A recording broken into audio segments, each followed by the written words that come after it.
Sénégal, bonjour. Démarrage du baccalauréat général. Sud continue de retenir et faire retenir ce qu'il a lieu de retenir. À ce sujet, comprenez 159 487 candidats. 159 487 candidats à l'épreuve.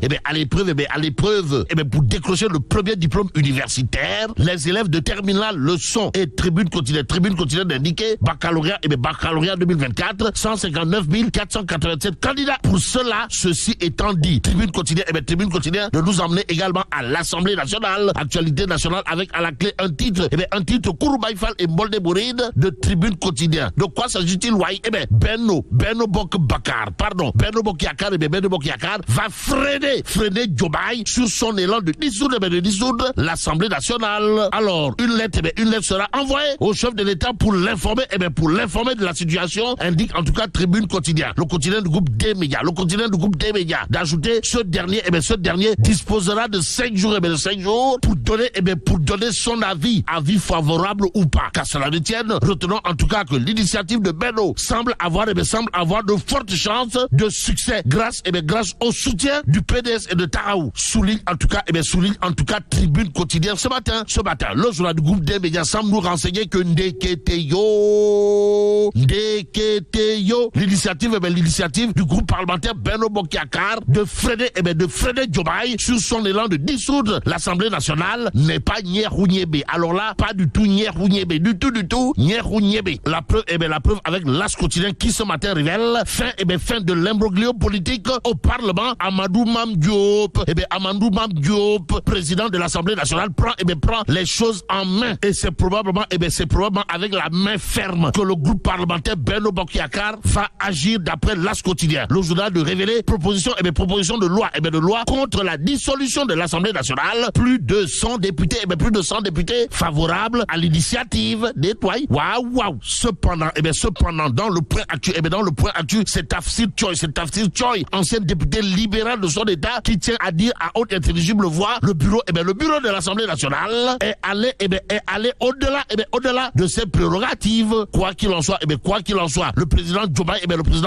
doit agir et prendre ses responsabilités pour nous éviter une crise institutionnelle, dira également Tafsir Choi, ancien député libéral, dans le point actu ce matin, le journal de souligner d'autres propos cartésiens signés Tafsir Choi, ancien député libéral de son État, à savoir le PM Sonko. Le PM Sonko doit impérativement aller faire sa déclaration de politique générale devant l'Assemblée nationale. Point barre, d'où le titre qui barre la une de Vox Populi ce matin. Le journal de révéler crise entre l'exécutif et le législatif sur la déclaration de politique générale. L'APR en hardi l'Assemblée. En tout cas, le secrétaire exécutif national de l'Alliance pour la République exprime son soutien résolu au bureau de l'Assemblée. D'où la position signée Abdoumo, président du groupe parlementaire Benno Bokiyakar,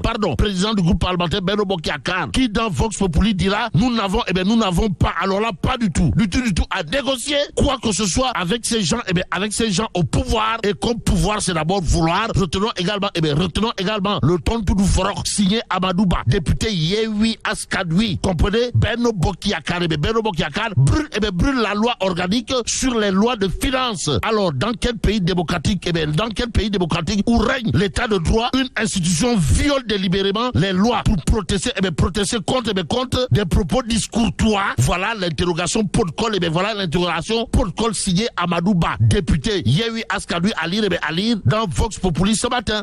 Le journal d'afficher également la position claire, c'est-à-dire cousue de fil blanc, voire transparente, de Moussatine en tout cas, qui tacle Sonko tout en interpellant le président Diomaye. Le président Diomaye qui aura probablement un intérêt particulier de chez particulier à lire l'exclusif quotidien ce matin. À la une du journal, il est écrit DPG Thierno Alassane Sall, Sonko au populeux marché de Koloban. À la question de savoir si Sawai Pros, la porte du Bourroc, veut kolobaniser, permettez-moi le néologisme, la déclaration de politique générale.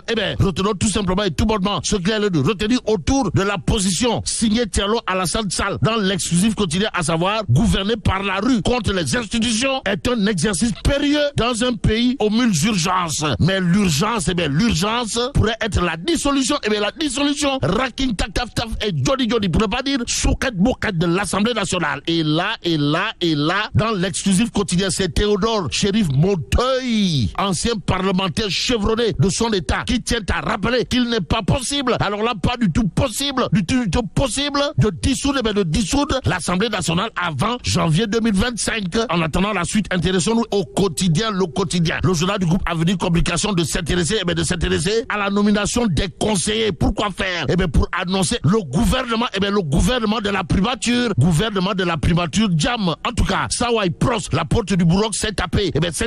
21 référents des ministres. Renseigne bien entendu le quotidien ce matin. Ce matin, l'autre journal qui parle du sujet, c'est 2 minutes pour lire l'essentiel. Alors, Sonko s'empare du gouvernail et monte son gouvernement à la primature. Voilà, en tout cas, ce qu'on peut lire à la une de 2 minutes pour lire l'essentiel. Le journal, en tout cas, de noter 19 juin, le shadow au cabinet du PM acté, effectif 21 conseillers spéciaux, dont la mission, c'est d'être les référents des ministres, au nom de qui ou de quoi qu'il en soit. Retenons en tout cas l'autre point essentiel de 2 minutes pour lire l'essentiel. Comprenez, gouvernement parallèle ou souci d'optimisation de la coordination et de la communication entre la primature et les ministres. That is the question. Alors, le PM a toujours eu des conseillers, mais de là à en faire des référents. L'interrogation qui s'imposerait ainsi, d'après 2 minutes pour lire l'essentiel, c'est de chercher à savoir, histoire de faire savoir, mais qui pilote